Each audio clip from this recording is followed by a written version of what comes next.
Hey, black women. All right.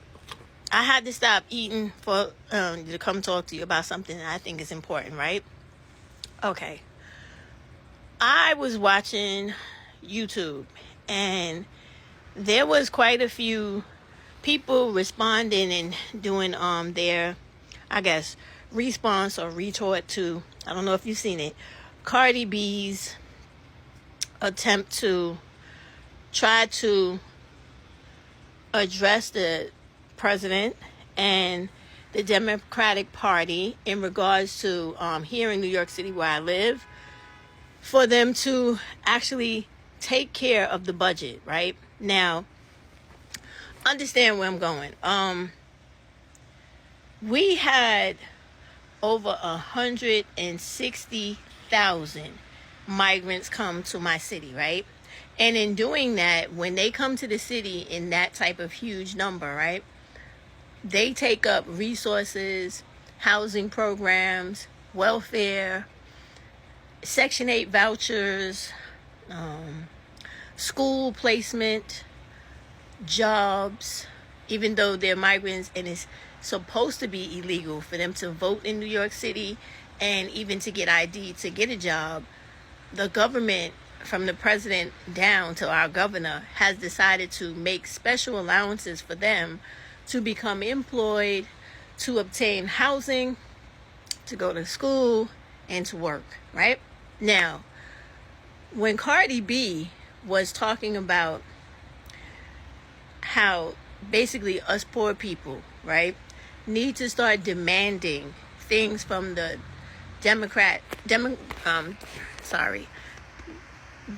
Party because they take our vote for granted, she was absolutely right. And what I want to stress to you guys before people get things twisted and, confused is that the federal government is responsible for giving out block grants to every single state in the union when it comes to providing for the social services of that state. Every state in America has a form of Medicaid program. Whether they use it or not, they have it, right? When the federal government gives out block grants to each state to take care of its people, that's what they do.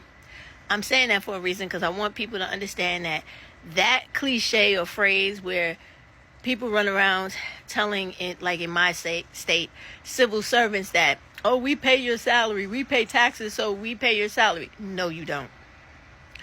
Your taxes basically pay and are supposed to work for the infrastructure of your state and city, right?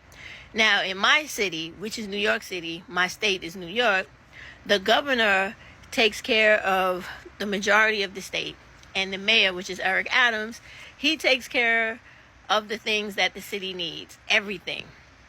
And so when Cardi B was complaining about the budget being cut, she did it because it is going to seriously affect poor women and children, mostly because poor women and children are the ones that are on welfare. They are taking advantage of every social service program in New York City, such as food stamps, Medicaid, which Medicaid extends into the state health insurance, which is free or very low cost for every New York resident, right? Then you have the aftercare or after school, what would you call it? Daycare or babysitting for students all the way up to the age of 13. You have all of the programs, sports, libraries that are open on Sunday, which are not, and all of those resources that I just spoke about and programs cut drastically because this mayor needs to find another $7 billion, with a B, dollars in order to, settle the budget. So, or balance the budget. This is the issue here in New York City. So when she was speaking out in reference to how poor people should vote and basically speaking to women, because regardless of her status now and her station in life, because she as a Hispanic woman is passing off or passing herself as and presenting herself as a black woman when we all know she's not black, she's speaking to the struggle that she had experienced before getting into a marriage with this self-hating black male who suffers clearly from a inferiority complex because of his blackness, right? As do many black males, which is why me, going off on a tangent right now, would like to tell all black women, please leave all black males alone. They're not men. Please, going out in this world, let go of the hang up of thinking that black love exists, because it does not.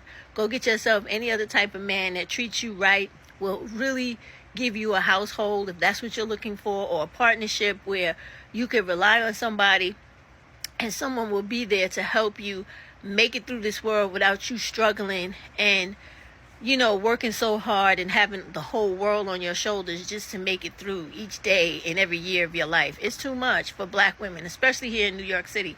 It's too much for us to have to deal with. And I couldn't even begin to understand what it's like in other states and other cities where it's less resources, less money available, and just less opportunity for black women to get out of poverty. So when Cardi B was talking about this, how the budget is important and the way we vote as black women, she didn't say black women, but I'm saying it, as black women to vote is important. And I want y'all to know this, okay? It is important that you get out here and you start getting together grassroots movements in your own communities, right? Also understand that when people are on TikTok or YouTube or whatever and trying to push and promote you to vote for white racist people who are in the Republican Party and idiotic Democrats, don't do that shit, okay? Because there is an alternative, a very real fucking alternative that no one ever talks about. It is the fact that on the voting ballot, every section that you vote for, there is an area that you can put another candidate's name in, even if you want to fuck around and just put your own name there, right? Let's make up a character. Samantha Blue is running, wants to be the president as well, right? Or me, Stephanie Guillaume, right? I want to be the president of America. If I write my name in there, and enough of you write my name in there as well, regardless of Trump running for president and Biden again running for president, if I get more votes than both of them, guess who becomes president? Me.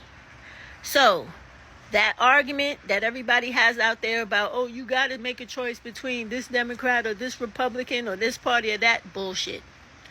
You could always write in whoever you want to vote for, and if those people get enough votes, they win the job. So the end of what I'm the conclusion of my little spiel here today is Cardi B was on to something when she did her video, and it's somewhat going viral, and it got so much attention they were talking about it on the news in my city. She's on to people pulling themselves up out of poverty and exercising their full-blown rights through civil, you know what I'm saying, not civil, but through civic duty. When you vote, that is your civic duty, where you're exercising your voice, your opinion, you're rocking your power in this government. And when you do it to the point where you show these people who are racist at heart, racially disparate, and not giving a fuck about how poor people live, especially poor black women and children, you snatch that power back from them. It gives them something to think about. And in this upcoming next election, I tell you, black women, from the bottom of my heart, we need to all vote for, what's that lady? Stacey Abrams for president. Write her name on the ballot in every state we come from, and finally let a black woman take the helm, take the head of this fucking country, and make it run right. Because these dudes don't know what the fuck they're doing, and it's just a mess, and it needs to be fixed. If you with me, throw Stacey Abrams' name in there on the ballot for president, and let's get this motherfucker right. That's my opinion. Let me know yours. I don't see nothing wrong with it. I don't.